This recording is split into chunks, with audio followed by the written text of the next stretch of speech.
seats. I'd just like to let you know that if you'd like to speak in the comments and concerns section for the public, there should be some comment cards in the foyer area. You can turn them into myself or Ms. Pennington if you wish to speak during the comments and concerns section of the meeting. I just remind board members to silence your phones and also your vibration because of the microphones, and then the audience just silence your cell phone. We'd like to welcome everyone here. The time is not quite 6 o'clock, but Alvin Jackson is going to do our invocation and lead us in the pledge this evening when the time is appropriate.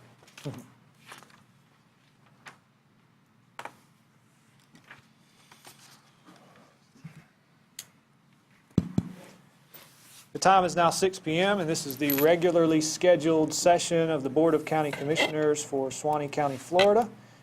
If we'll turn your attention now for the invocation of the pledge to Dr. Alvin Jackson. Let us pray. Heavenly Father, we come to you this evening asking for your guidance, your wisdom, and support as we begin this meeting. Help us to engage in meaningful discussion.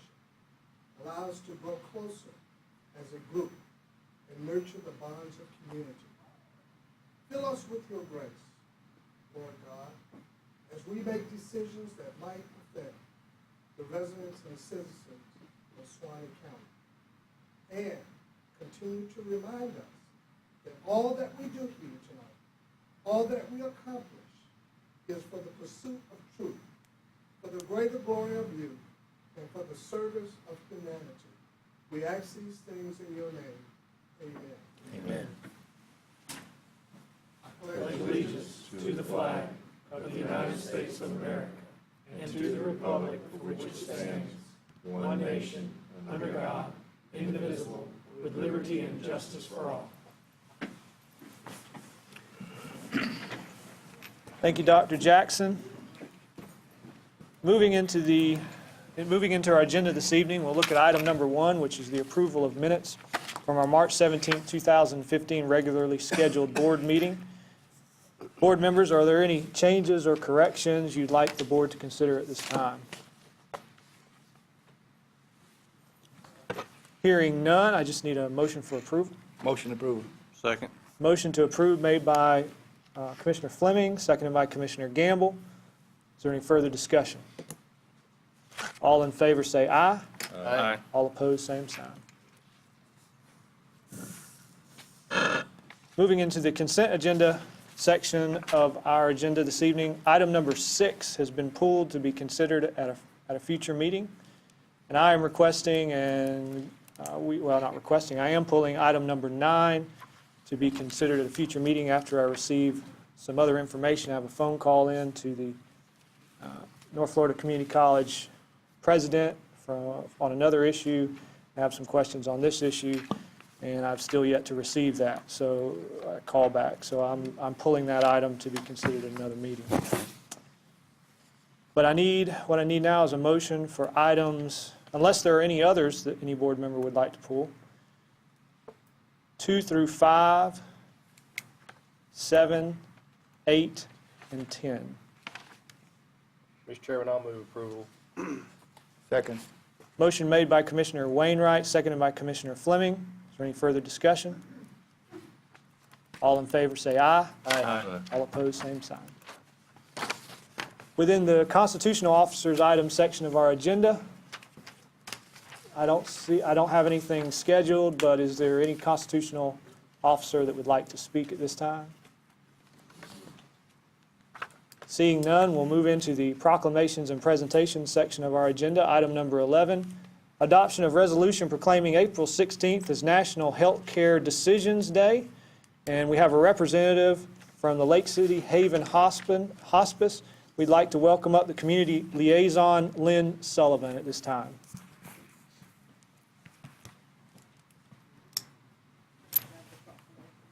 Say that again, ma'am? Yes, I probably do. Let's see here. I didn't know if you wanted to read it or if you wanted me to read it. Okay. Yeah, I have it. I'll read the proclamation. Let's see how long it is here. Yeah, it's not too long. It says, whereas Healthcare Decisions Day is designed to raise public awareness of the need to plan ahead for healthcare decisions related to end-of-life care and medical decision-making whenever patients are unable to speak for themselves, and to encourage the specific use of advanced directives to communicate these important healthcare decisions. And whereas one of the principal goals of Healthcare Decision Day is to encourage hospitals, nursing homes, assisted living facilities, continuing care, retirement communities, and hospices to participate in a community-wide effort to provide clear and consistent information to the public about advanced directives, as well as to encourage medical professionals and lawyers to volunteer their time and efforts to improve public knowledge and increase the number of Suwannee County citizens with advanced directives. Last year, more than 1.6 million Americans living with life-limiting illness and their families received care from the nation's hospice programs in communities throughout the United States. In 2014, Haven had the honor and privilege to serve over 10,000 individuals and families throughout North Florida. Haven Hospice believes that everyone deserves compassion, care, and comfort. Haven provides complimentary copies of the advanced directive tool known as 5 Wishes in English and Spanish, and encourages everyone to make their health care wishes known. Now, therefore, be it resolved that I, Jason Bashaw, Chairman by virtue of the authority vested in me, Live Oak, Florida, do hereby proclaim April 16th as Healthcare Decisions Day and encourage citizens to increase their understanding and awareness of advanced directives. In witness whereof, we have hereunto set my hand this 7th day of April in the year of our Lord 2015, and cause this seal to be affixed.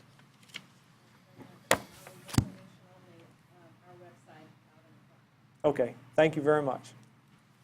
Mr. Chairman, are you going to ask for a motion for approval? Say that again? Need a motion? Or are you going to have a motion for approval of the proclamation? Well, I was getting to that. I didn't know if anybody else wanted to make a comment before we did that. Typically, we discuss these, people say things about hospice and their experiences there. Wonderful organization, Mr. Chairman. Mr. Chairman, I would also like to, my father was at hospice a few years ago, and that was his last place of residence. They were very nice over there to him. Yeah.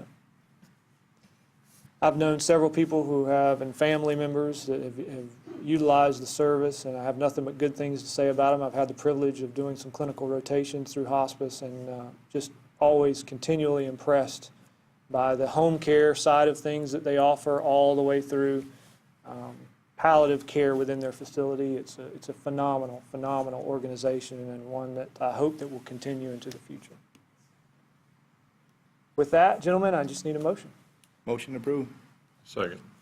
Motion to approve by Commissioner Fleming, seconded by Commissioner Sessions. Is there any further discussion? All in favor say aye. Aye. All opposed, same sign. All right, let's see.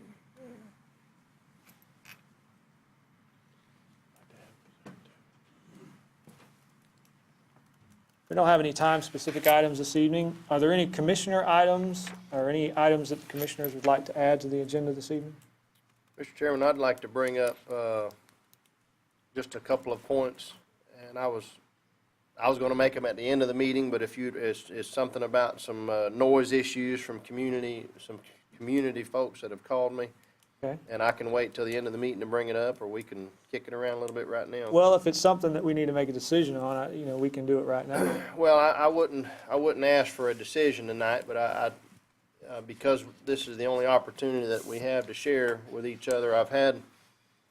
We each received a letter from Miss Gill regarding some dogs, and there's a good friend of mine, an elderly woman that lives out on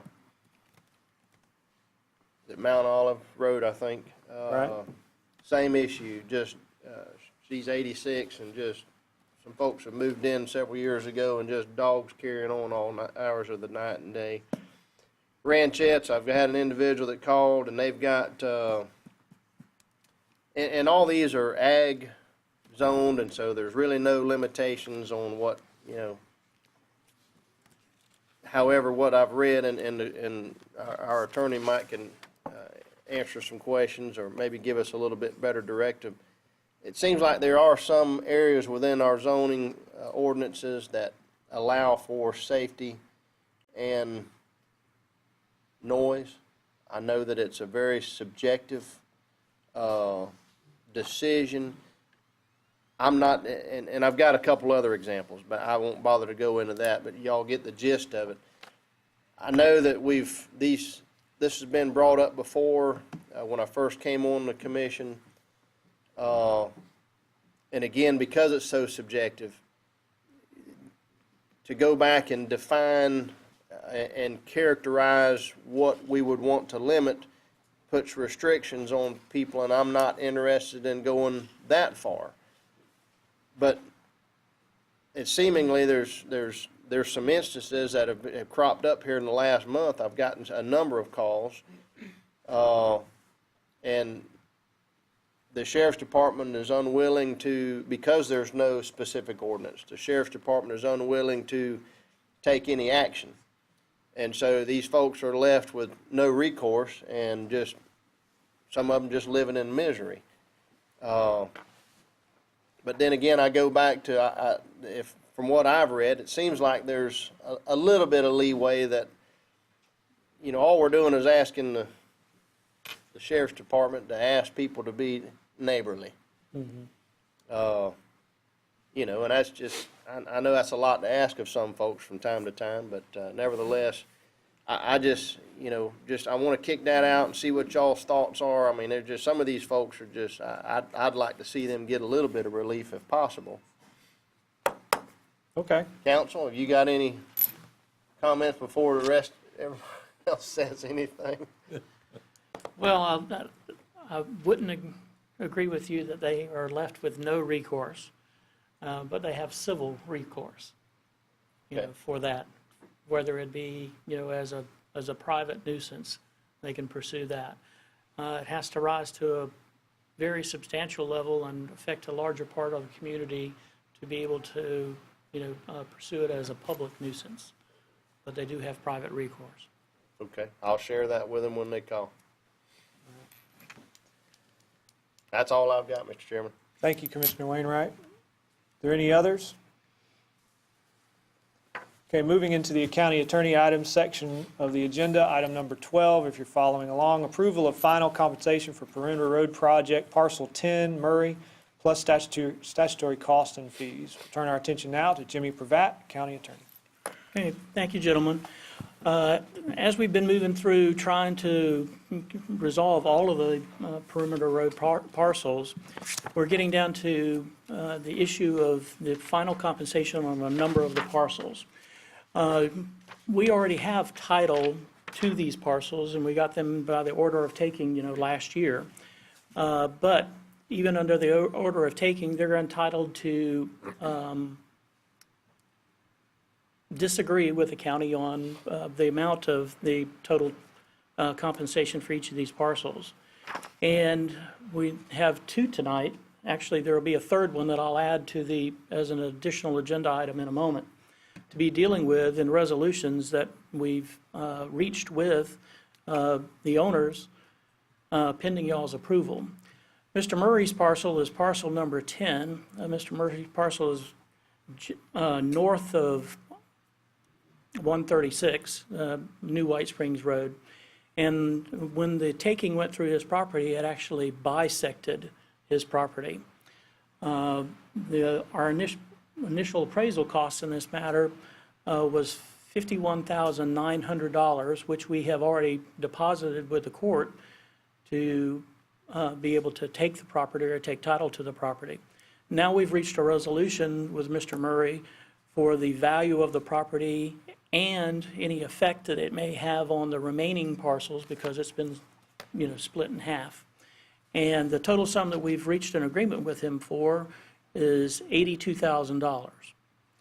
And so with the $82,000, the initial offer that they had made was $103,400.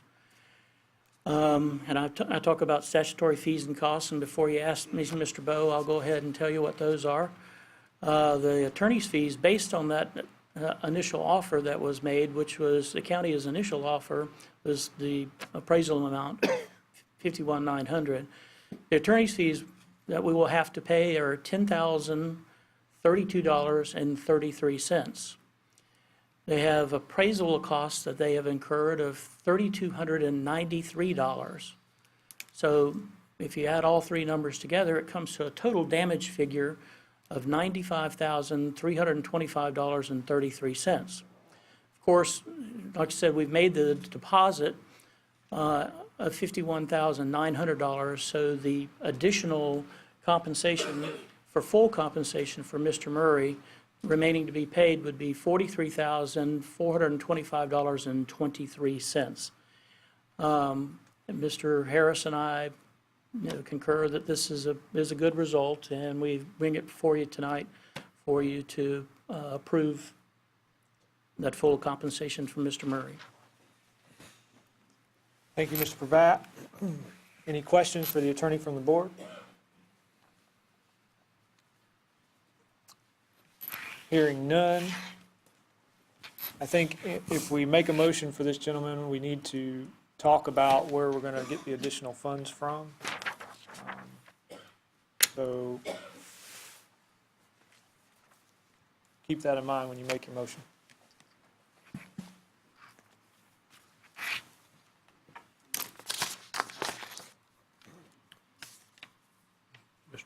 Mr. Chairman, Commissioner Gamble? on the monies for all three of these, I put a call into finance today. The $217,000 that the sheriff turned back to the county is available Okay. as a source of revenues to fund these. Okay. Just food for thought. All right. Are there any other suggestions as to a funding source to be indicated in the motion? Was that, not to go into a finance debate, but wasn't that supposed to go to the contingency line? The balance of those dollars? Yes, it was. I mean, that's all I was, that's what I had assumed, so I was just gonna say, or I was gonna make a motion to, of approval, and those monies be taken from contingency. Okay. At this point, they're not. They're not in. No, I understand that, but I mean, the eventuality of when those monies were coming in, that I thought that we had decided that the balance of those monies were gonna go to contingency. That was correct. I don't, and I'm not saying that we didn't. I remember them going into general funds, and that's.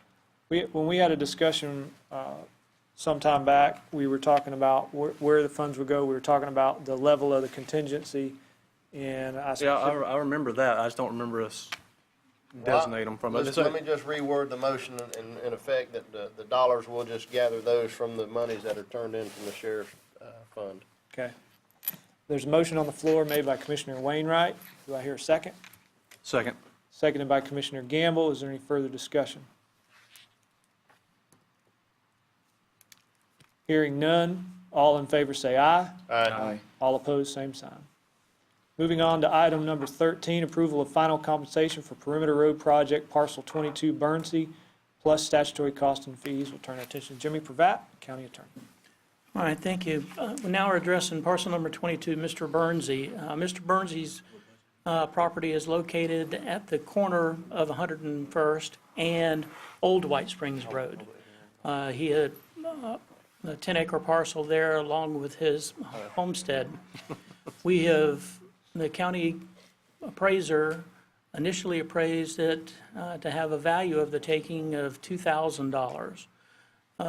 The appraisal did not take into account any negative impact that it may have as a result of being located at the corner of an intersection there for the new Perimeter Road project. And their appraiser came back and it had a negative impact of some extra $25,000. So they made an initial offer of $26,600 to be able to resolve this claim. Now, initially when the county made an offer, even though we had an appraisal that was for $2,000, they made an offer of $1,000, which also puts a different aspect of looking at attorney's fees and costs that the county is now going to have to pay. Anyway, we've reached a resolution. We went to a mediation in this particular matter. And at the mediation, we were able to reach a figure to be able to resolve it of $17,500. Now, along with the $17,500, we will be required to pay $5,115 of attorney's fees and appraisal costs incurred by Mr. Bernsey of $2,055 for total damages across the board of being $24,670. Again, we've made the deposit of the $2,000, which represented the good faith deposit based upon the county's appraisal. So the total remaining to be paid would be $22,670. Thank you, Mr. Attorney. What are the wishes of the board?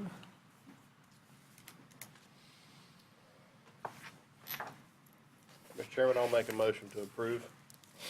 Motion to approve made by Commissioner Wainwright. Do you want to indicate again where the funds are to come? I know it's Yes, sir, redundant. I was in thought, just looking at the numbers again, but the motion, yes, for approval of the $22,670 to be derived from the sheriff's fund when it becomes available. All right. Thank you, Commissioner Wainwright. Do I hear a second? Second. Seconded by Commissioner Gamble. Is there any further discussion? Hearing none, all in favor say aye. Aye. All opposed, same sign. Thank you, gentlemen. Thank you, Mr. Attorney. Moving into general business, item number 14, discuss Florida Department of Transportation road projects. We'll give our attention now to Randy Harris, County Administrator. Thank you, Mr. Chairman. Commissioners, I'm not going to read through all of these projects, but I wanted to share, just so that you could get a feel for the mere volume of projects we're undertaking and the funds associated with that. These grants from DOT, most of these, as you see, are being funded through projects of DOT. We use our gas tax revenues to pay the cost associated with these contracts, construction contracts on projects, until we are then reimbursed by the Department of Transportation. There are a couple of projects on here that are actually going to be constructed by Department of Transportation. One is the bridge over on 250 in Dowling Park, $15,100,000 project. The other is the bridge replacement on 164th, currently estimated at $1 million. In fact, I'll just remind you, the bridge on 164th is the bridge that had been in a previous program, and we came back and amended and took the funds out of that so we could replace the other bridge that was washed away in the storm. So now DOT is going to take care of replacing the bridge on 164th. At the bottom of this list, you have a couple of items. Railroad crossing relocation. This is associated with the catalyst site. It's the primitive crossing to the west of 169th, about a half mile, 3/4 of a mile to the west, that we have been crossing over to get to the water plant. I've been in discussions with CSX and the engineers for Clousner and the engineers for the county regarding the relocation of that crossing so that we continue to have access from US 90 onto the catalyst site properties in that vicinity back to the west. We don't have a cost on that yet. I'm waiting for an estimate from the engineers. I will be including that cost, however, in my appeal to the Department of Transportation to increase the funding that we are receiving through the Economic Development Transportation Fund, because we're going to come up short on the next item on there, which is the construction of that rail, which is currently estimated at a little over $4.4 million. And we do not have that much left in the balance from the Economic Development Transportation Fund that we had already been awarded. That was a $3 million grant, and we've used a little better than half of that, I believe, on the construction of 169th and the construction of the access road into the catalyst site. I'm still waiting for Jordan Green to be available, and we're waiting for the session to end so that we've got the undivided attention in Tallahassee of those that need to participate in this discussion. So we'll be making that trip as soon as we can to discuss additional funding through the Economic Development Transportation Fund. But in any event, our approach to these projects, two things actually. One, we have to receive the actual agreements. Now, these DOT projects show up in the 5-year Transportation Improvement Plan that you get a copy of from the Department of Transportation on an annual basis. We get updated on that, but that simply shows that the projects have been included in the plan. We sometime thereafter receive an agreement that has to be executed by both parties. Once it's executed, then we can go ahead and proceed with all of the design, engineering, and come back to the board and get authorization to bid. So those additional discussions will occur in the future as we get the agreements executed. Some of these on this list, the first ones that you'll see have already been executed.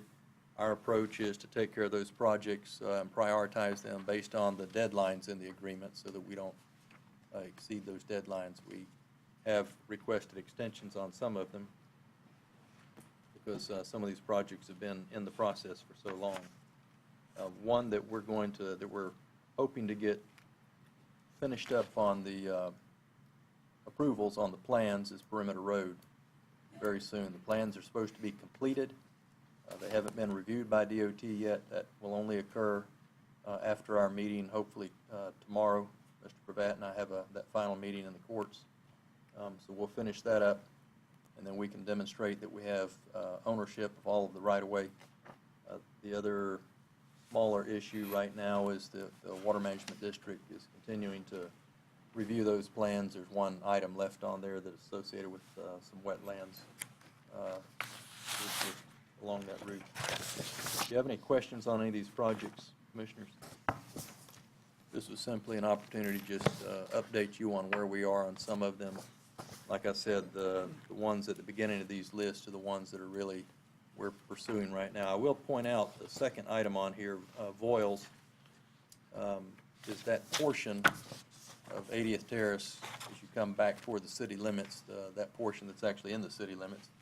I've asked Mr. Mixon to have the city council approve a letter of authorization and send it to us to just have the county handle that project, since we're the ones that have been awarded the funding from DOT.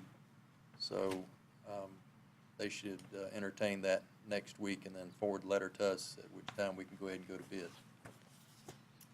The first one on here, 185th, which is Falmouth Road, is pretty much wrapped up now. We just need to finalize the paperwork and shuffle documents back and forth to be completely reimbursed on that. Thank you, Mr. Harris. All right. Are there any questions or comments from the board members? Okay, hearing none, we'll move on to item number 15 on our agenda, discuss with possible board action update on water plant at Catalyst site. We'll turn our attention back to Randy Harris, County Administrator. We have visited this item a couple of times in the last couple of months, I suppose, but a quick update is that the contractor and the engineer are working through some final checklists in order to have the construction portion finalized. But when it comes to the satisfaction of all the test requirements with DEP, we are not quite there yet. The board had previously approved an additional expense with U.S. Water to go out there and essentially shock the two wells with a heavy dose of chlorine, let it sit for a couple of days, and then pump it off, and then begin the testing again. One of those wells has passed the test. The second well has not, and I spent, I think it was last Friday, or the Friday before, I guess it was, talking to the engineers and U.S. Water and trying to devise a plan to get DEP to go ahead and conditionally approve the plant so that we can provide the water that we're required to provide to Klausner in accordance with our development agreement. I received communication back from the engineers on Monday, I believe it was, and it appears that DEP has agreed to consider that conditional approval. They have just received the final test results from the lab, and within a couple of days, hopefully they'll make a decision, and if they're satisfied, then my hope is they'll go ahead and issue that conditional approval. And then later, when the second well passes the tests, then we'll get our final approval from DEP. So that's really where we are now. And I don't have any idea. The most recent shock of that system has just been completed.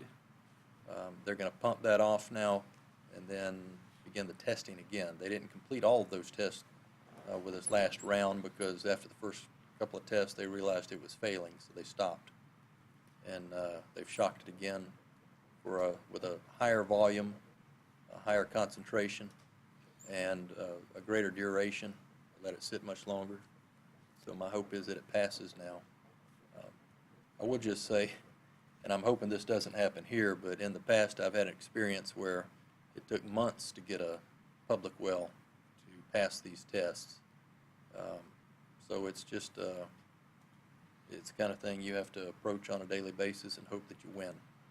So hopefully we'll win this time. We'll get the test results that we need. So that's just a quick update. That's where we are. Thank you, Mr. Harris. So we don't need to take any action at this point? No, sir. Okay, thank you. All right, moving on to item number 16, discuss with possible board action expansion of catalyst site boundary. I'm going to welcome up once again Dr. Alvin Jackson, Economic Development Director, and we may have some additional comments from Randy Harris, County Administrator. Dr. Jackson. Give me just a few minutes to do some technical adjustments.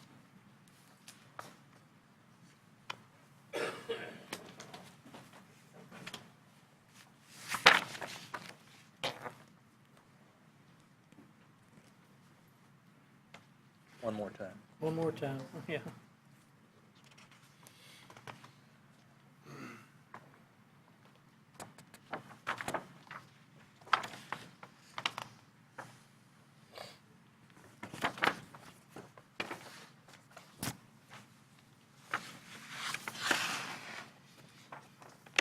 Once again, it is another great evening here in beautiful Suwannee County, Alvin Jackson.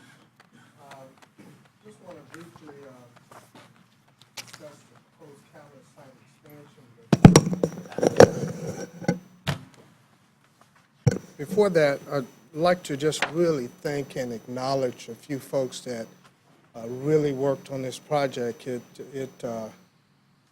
see the end results, a map, but there is a lot of work to really identify the boundaries and all the parcels that was within that site. I think it's about 405 parcels. Once again, I want to thank our County Administrator, Randy Harris, Jimmy Pravat, our County Attorney, Jimmy Massey, Tim Alcorn and his staff, Scott, who really provided the GIS assistance to me, Ronald Meeks in our building office, Sandra Williams as our volunteer just assisting, and also the property appraiser's office. And so it really took all those people to really work on this particular project. The purpose of the expansion of the catalyst site is for sections 22, 23, 26, 27, 33, 34, and 35, Township 1, South, Range 12 East, and sections 1, 2, 3, 4, and 12. Township 2, South, Range 12 East, and section 7, Township 2, South, Range 13 East, approximately 10,000 acres added. So it's a little less, it's about 9,300. 538. 9,538. Yeah, 9,548. So the purpose, just kind of give a quick overview. You know, the state of Florida, and it's documented in section 288.0656, has what we call rural economic development initiatives. And here in the state of Florida, there were actually four initiatives on creating catalyst sites.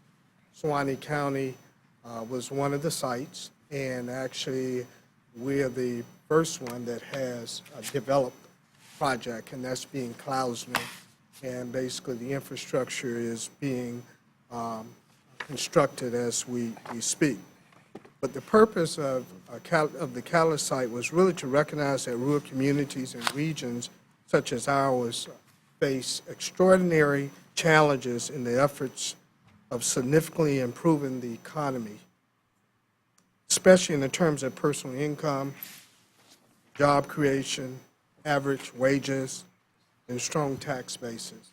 And it's amazing, this afternoon I was in a meeting, a committee meeting, addressing the poverty that exists here in Suwannee County, and basically how our economic development efforts over time will, the whole purpose is to begin to decrease the poverty levels as we create jobs.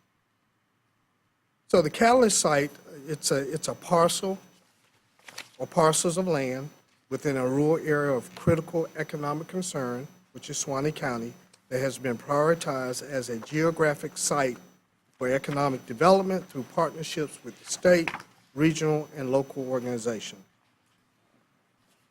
So what we have here on the map is a geographical location. We already have a Catalyst site, and what we are requesting from the board is permission to approach the state about expanding the existing Catalyst site. Now, just really want to make this clear that the Catalyst site designation will not alter the existing comprehensive plan designations or zoning classification on properties within the expanded boundary. It is a geographical boundary. It creates opportunities for Suwannee County to receive state incentives if industry decides to locate and build and construct in that site and create jobs. And understand, when we talk about incentives, there are job training incentives, there are tax reimbursement incentives, but more importantly, there are infrastructure dollars that basically the infrastructure that would be constructed don't only benefit the company, but it actually benefits the entire community. And so a prime example is the Catalyst site with the water plant that's there. It's not just going to benefit the existing Catalyst site, but there's opportunities to actually expand those water lines and provide water to other parts of the region in that geographical area. So what we're requesting this evening is approval to approach the state of Florida to request permission to expand the Catalyst site. Any questions? Any questions from board members on this issue for Dr. Jackson? Hearing none, what is the direction of the board?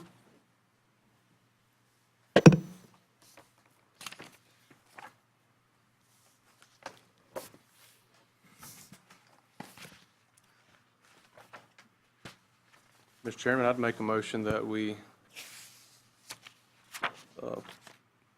approve this memorandum, send it to Tallahassee.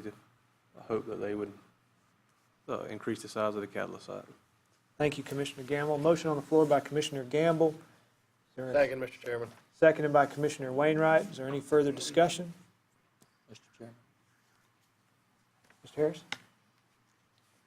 I would like to just discuss a couple of things. Okay. Just elaborate just a small amount. In the process, if the board approves this, we'll send this application to the Department of Economic Opportunity, and they have a committee formed that will evaluate this consideration of the boundary. The boundary, however, should not be confused with what we already have. It will not be the same as what we have on our Catalyst site, which encompasses lands where the zoning has been changed that are then consistent with the designation.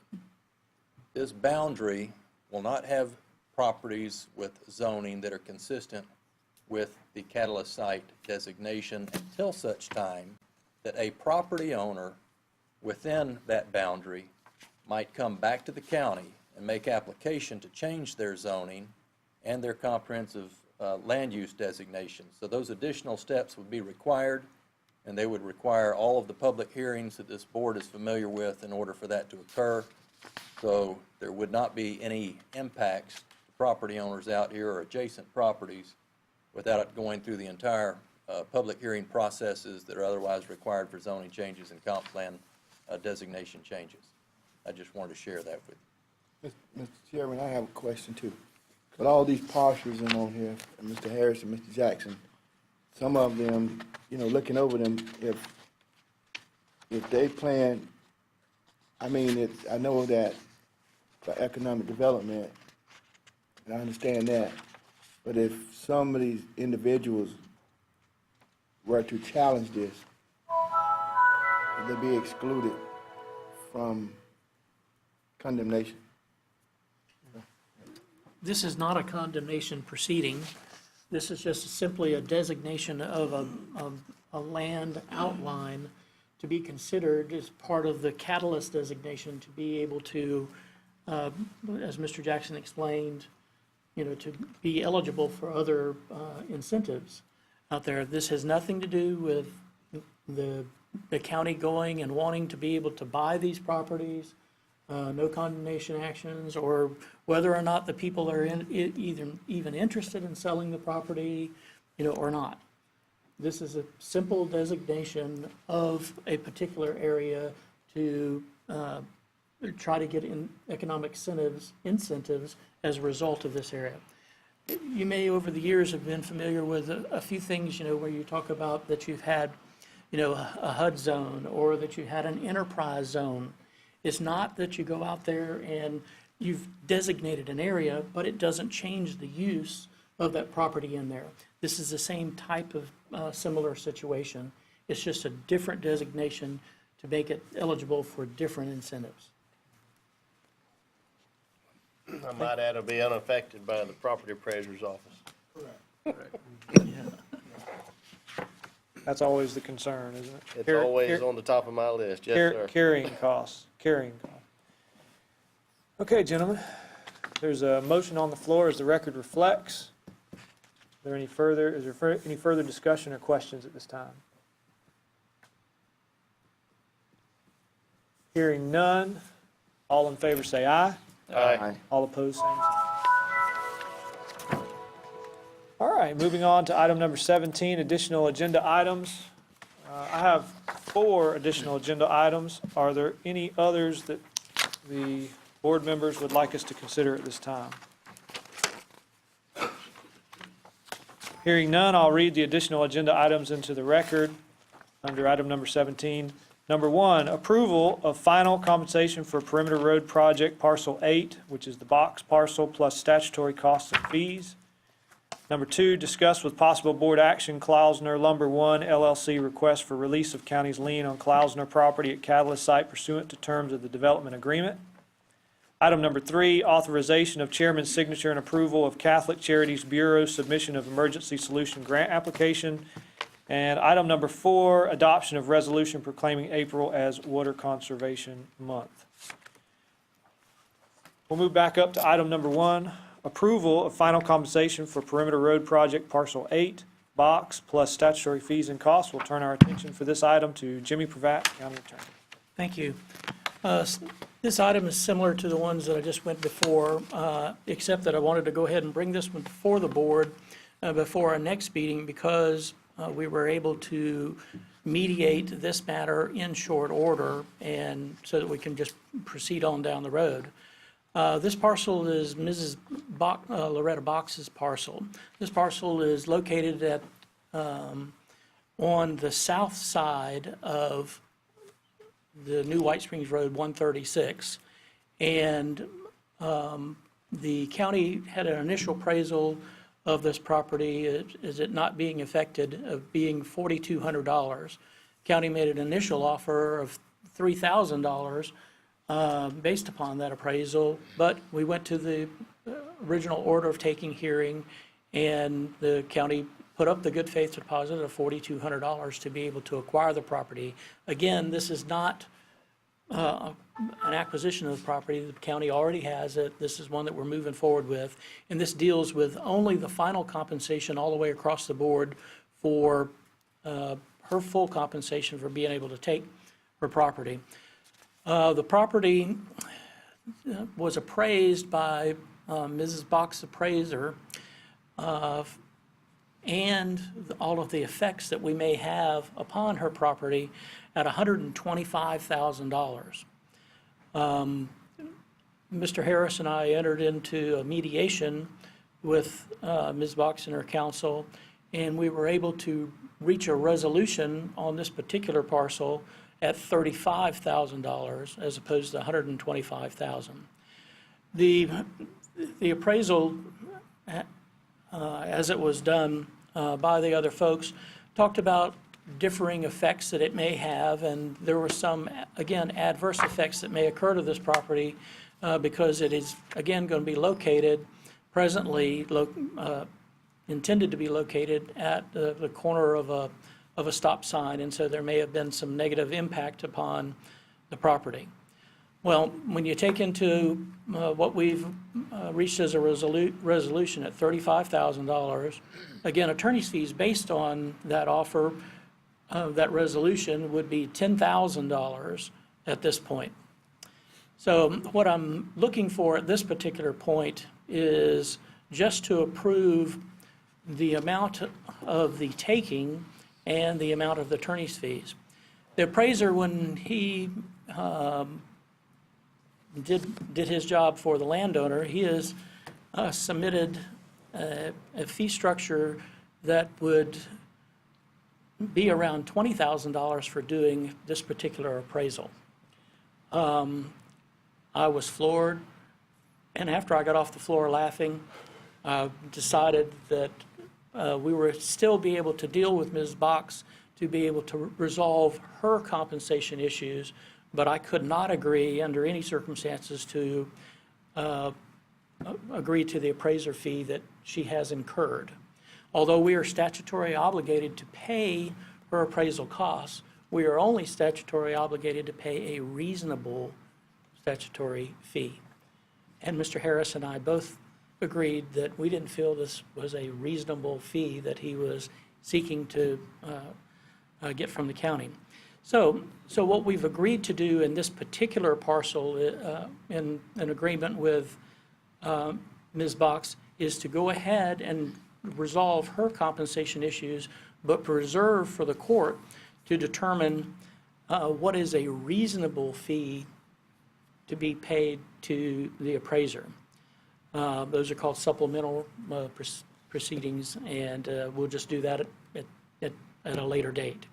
So what I'm asking you to do today is to approve total damages in the amount of $45,000, which is the 35 plus the 10, less the $4,200 that we've already put up as our good faith deposit, which would be $40,800 at this particular point. Mr. Chairman, I move approval of final compensation for Perimeter Road Project Parcel 8, plus statutory costs and fees to be derived from the sheriff's fund when we receive those. Thank you, Commissioner Wainwright. Motion made. Do I hear a second? Second. Seconded by Commissioner Fleming. Yes, sir. Is there any further discussion? All in favor say aye. Aye. All opposed, same sign. Thank you. Before I move on, while we're talking about Perimeter Road, and Mr. Harris and I are addressing the last parcel, that's the city parcel, tomorrow. The order of taking should be taken care of then. And again, as he indicated earlier, then we can move on, with the plans and be able to address it with water management and then with DOT so we can get this project on the road. But I anticipate that by our next meeting, we'll have a more definitive timeline to be able to present to y'all on when those particular events will occur. Thank you. Thank you, Mr. Pravat. Moving on to item number 2 on the additional agenda item section of our meeting. This item is discuss possible board action, Klausner Lumber One LLC request for release of county's lien on Klausner property at Catalyst site pursuant to terms of the development agreement. Jimmy Pravat's going to brief us again on this item. All right, thank you. If you'll recall, back in September of last year, we had a request from Klausner to be able to subordinate the county's lien. The county had initially placed a $3.5 million lien on the property pursuant to the development agreement to secure the improvements that we had made at that time.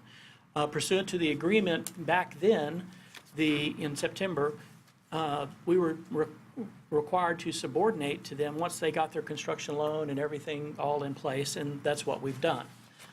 Now, the next step in the lien process is the release of the lien, which they have now come to and ask for.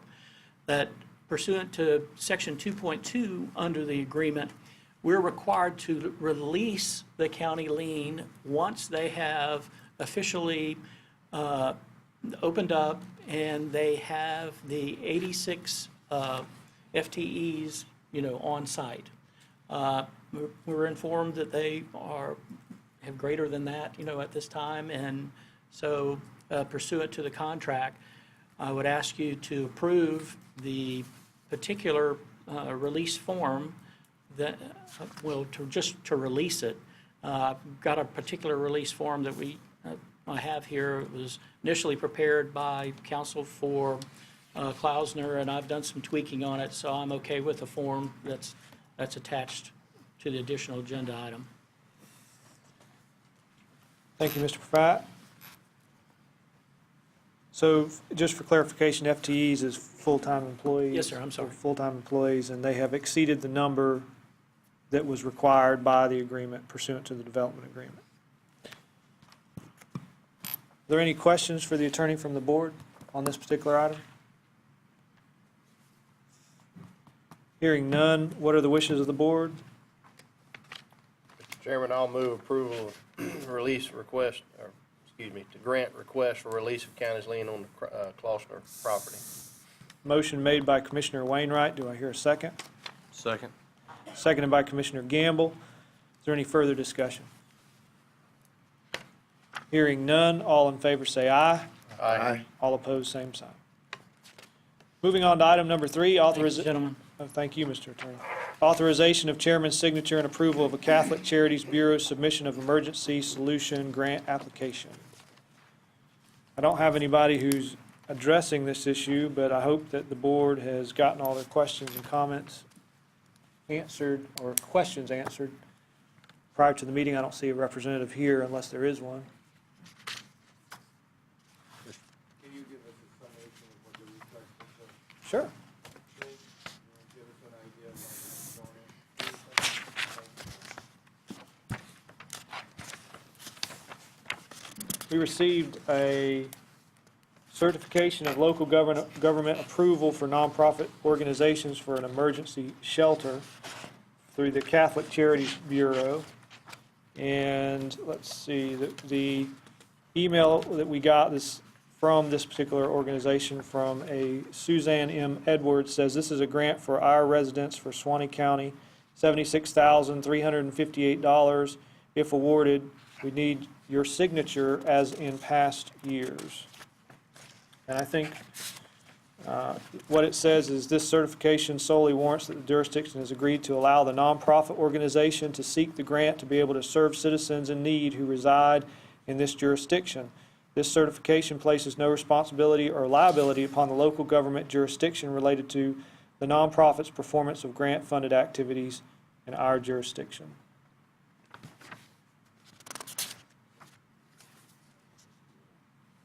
Mr. Chairman, I'll move approval. Thank you. Thank you, Commissioner Wainwright. Motion made by Commissioner Wainwright, seconded by Commissioner Sessions. Is there any further discussion? All in favor say aye. Aye. All opposed, same sign. Moving on to item number 4 on the agenda, adoption of resolution proclaiming April as Water Conservation Month. We got this from Water Management, I believe. Yes, sir. And this came from Carrie. Olshansky, Water Conservation Specialist. Is there anybody here represented by the Water Management today to address the issue? Okay.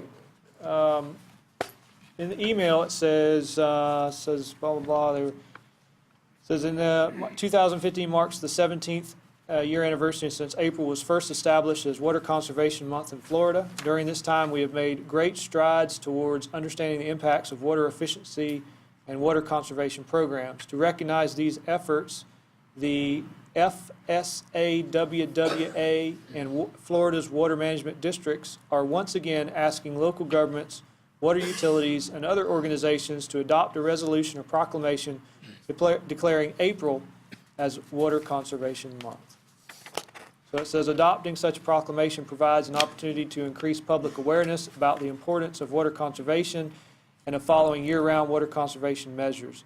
It also encourages citizens to develop lifelong water conservation habits that will help preserve and protect our state and local water resources now and in the future. Then they've attached a sample Water Conservation Month proclamation that I can sign on behalf of the board if the board so desires. What are the wishes of the board?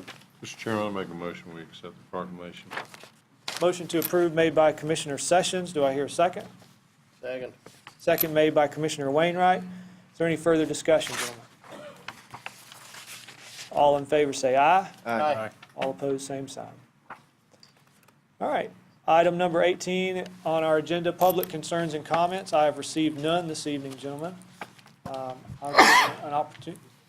Sure, if you come to the podium, state your name and address for the records.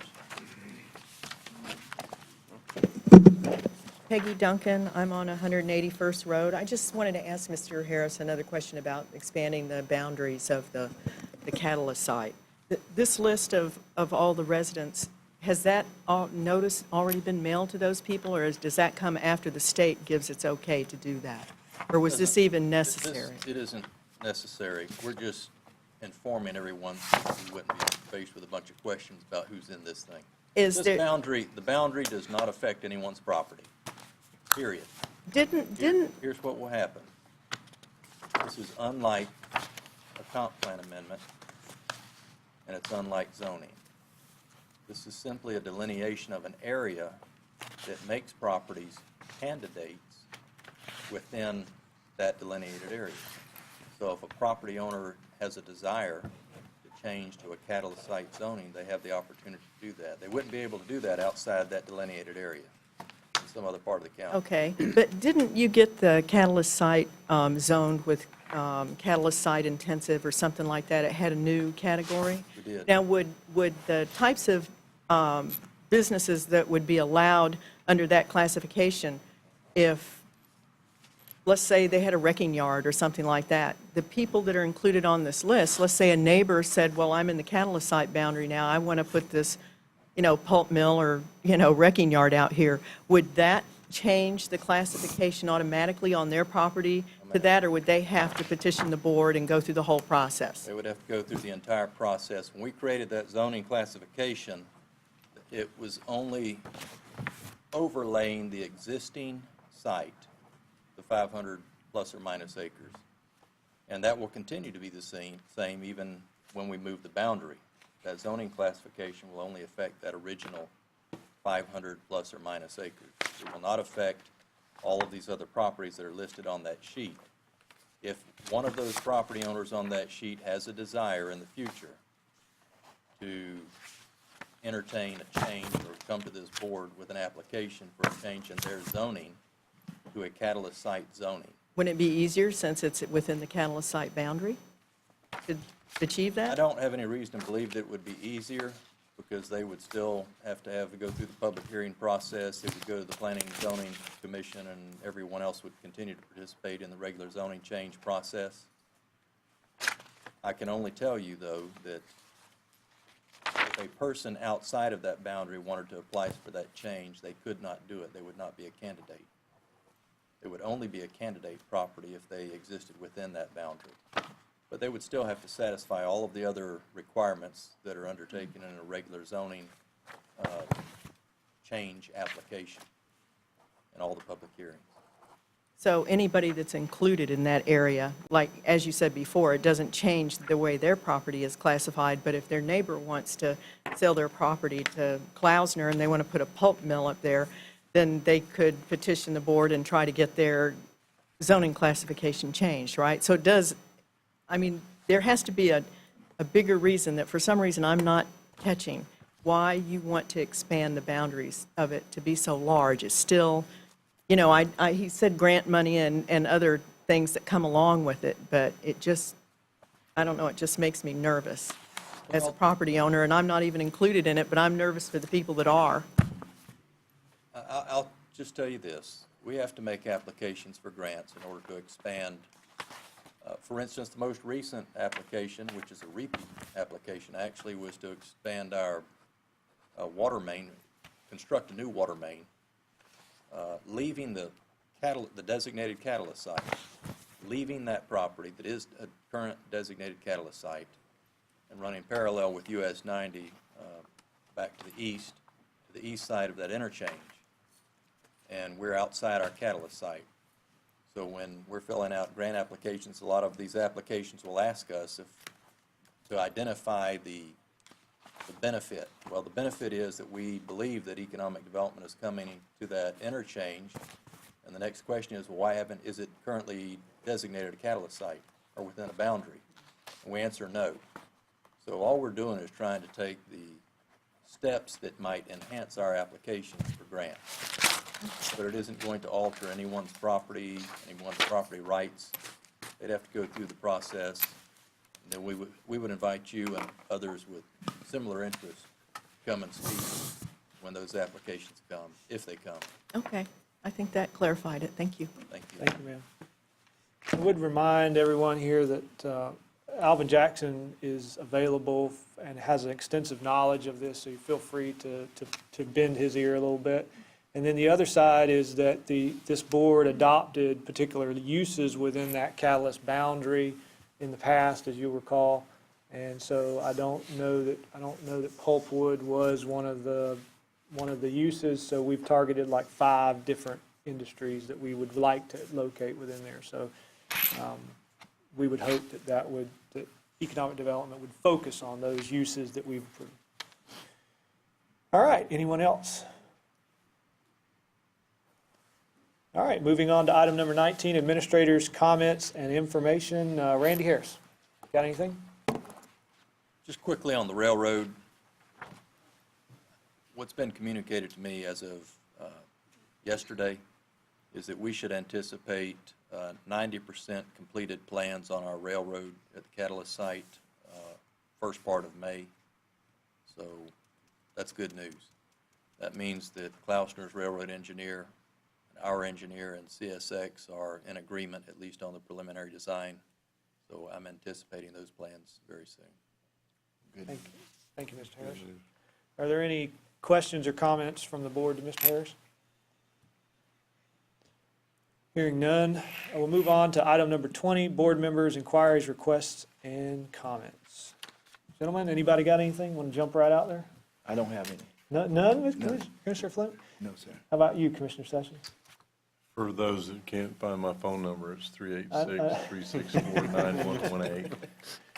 Sorry it was on the website. I didn't know it wasn't, so Yeah. call me anytime. I have none. Commissioner Gamble? Yeah, I just wanted to kind of give my hats off to the fair board this year. It was a 100th anniversary at the fair. We went several nights, and this was probably one of the best one in years. It was very clean.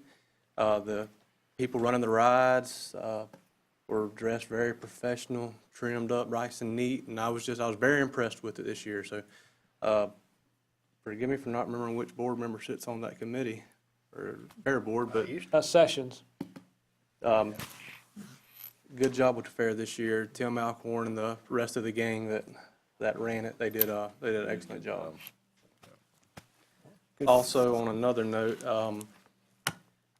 school board or the school system and the prison system undertook a fundraiser for the library. It was, I think it was March 20th. We had a chicken and rice dinner and a $1,000 drawing. I was proud to see all the board members show up and support and eat some good chicken and rice, and Mr. Harris, Mr. Jackson. It was an overwhelming amount of support from the community, and we raised somewhere in the neighborhood of, I think, about $8,200 with about a net $7,500 going back to the library. So it was a huge success, and I just wanted to share that with everyone. Good deal. Mr. Wainwright? Mr. Chairman, I didn't have any comments, but I was just going to follow up a little bit on what Commissioner Gamble's. That particular Midway, this is the second year that they've been there. And the Fair Board is really excited to have, it's a group that they're based in Marion County. It's a mom and pop, family-owned kind of thing.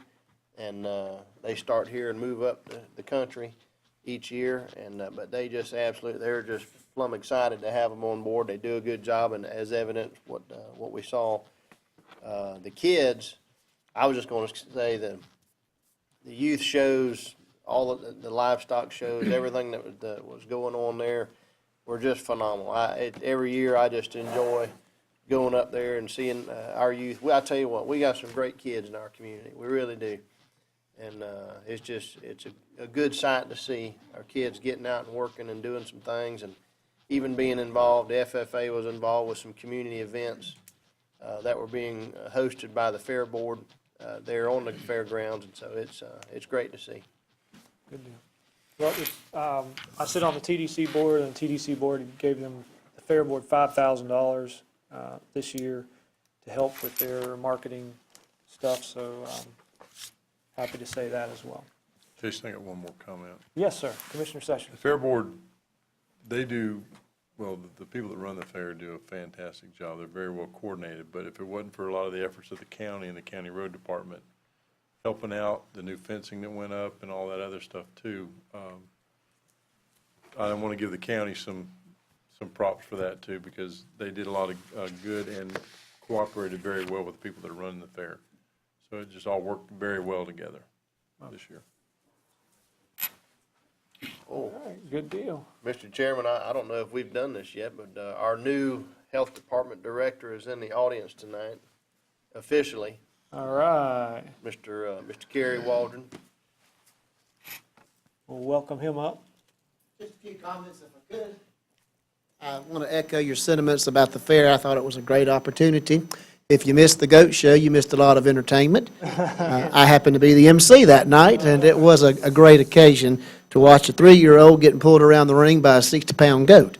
And it was a great time. But I am almost 30 days on the job as the health administrator for Florida Department of Health here in Suwannee County, and it's been an exciting time. In my first 30 days, I pledged that I would do a meet and greet with our employees to find out what's working, what's not working, how are things going, what can we do to improve. I'm about to complete those meetings, and I have learned a tremendous amount. We got great folks at the health department. They are dedicated to their job, they're wanting to do their job, and they're wanting to be held accountable for the service that we deliver. So I'm excited what I'm learning in those meet and greets. We're also looking at our environmental health department and section. I've asked the state to come down and do a review of our staffing levels, our workload, our protocols. We've had some concerns in the community with folks wanting us to speed up the process and make sure that we can be timely in getting our permits out. And right now, we're very thin staff-wise, but we're looking at some data and information that we want to make sure that we can deliver a good service. And I'll be coming back to you and giving you an update once this information has been collected. We have increased our community outreach. If you've been to the fair, you saw us there. And we had a booth, and we had our folks volunteer to work that booth. I was there several nights working it and talking to folks, and I had one lady say, "Oh, I didn't know we had a health department." I said, "Ma'am, where are you from?" "Well, I'm from McAlpin." I said, "You come on up. We're going to show you. We have a health department. We're still open. We're still in business." And so we're doing more outreach, and we've participated in the farmers market. We've participated with the Advent Christian Village when they had their health fair a couple of weeks ago. We're doing things in the school system. We have an event coming up on the 18th of April at the Coliseum. I think it's focused around kids that we'll be involved in and engaged in. And our dental clinic is for kids from the ages of 4 to 20 years of age, 21 years of age. We're looking at how we can do scheduling better so that we can increase the number of kids that we can see. which also will help us reduce our no-show rate, folks that set appointments that don't show up, because the last thing we want is to have an empty chair in our dental clinic. So we're looking at ways that we can do a better job of scheduling. And we're also involved in Florida Cleans Up. So in the month of April, we look to be getting our folks out of the health department and picked a project to where we'll be cleaning up on our Heritage Trail here in the city of Live Oak to get active. And you'll see some articles in the newspaper. We're going to do more to educate. We're going to do more to wave our flag and say, hey, we're here. Here's what services we provide. So we're going to give you the chance to come out and visit with us, because once I complete my meet and greets with all of our employees, my next commitment to the folks during the interview, when I interviewed, was in about the next 60 days, the 90 days, I want to meet individually with all of our commissioners here in Suwannee County and Lafayette County, and let's talk about the health department and what we can do to better serve our citizens. So I'm excited. I appreciate you giving me the opportunity, and you'll get to see me from time to time, because I'll come and give you a report. Y'all have any questions? Palms, how's that working out with you? Palms is in our facility. They are a third-party vendor that provides primary care. The state of Florida has determined that we need to be out of the primary care business. The legislature could change their mind and decide to fund that and put us back in that business. But we do have a relationship with Palms Medical that's going well. At this point, I've not met their administrator. We're meeting on Thursday. I have some items to discuss with them, but we want to make sure that they're providing the level of service that we would provide to our citizens. So we're going to have a chance to meet with those folks and strengthen that relationship. Other questions? Thank you, Mr. Waldron. Thank you. Nothing further. All right, gentlemen, I need only one other thing. Motion to adjourn, Mr. Chairman. Motion to adjourn made by Commissioner Wainwright. Do I hear a second? Second. Second by Commissioner Gamble. All in favor, say aye. Aye. All opposed, same sign. Good night, everybody. Drive safe. Miss